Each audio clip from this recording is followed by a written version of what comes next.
Paddy and I mean, we were children when we met. We were children when we got married. We'd been together for 60 years, would you believe?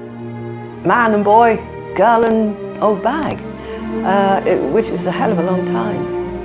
And I miss him terribly, and so do the kids. He was a fantastic father.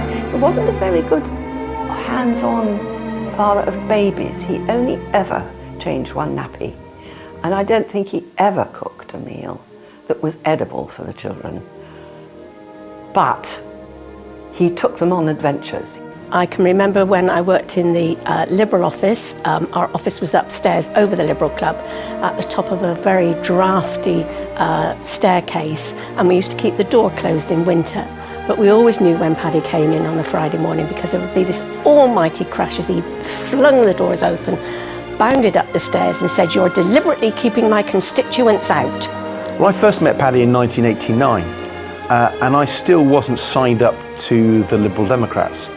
And he was the person who got me over the line. And he did so because of his clarity of the way he talked about his liberalism, whether it's political liberalism, social liberalism, personal liberalism, or economic liberalism. He was the real liberal leader that I think we've all admired over the years, and he's certainly got me to join the party. The first time I met him, it was at party conference in 1998, and he did this session for Lib Dem youth and students, meet the leader.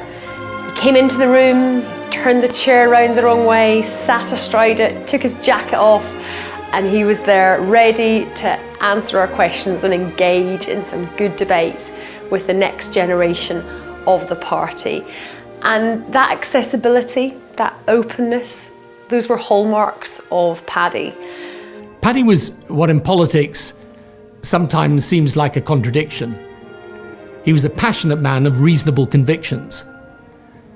But in reality, there is no contradiction.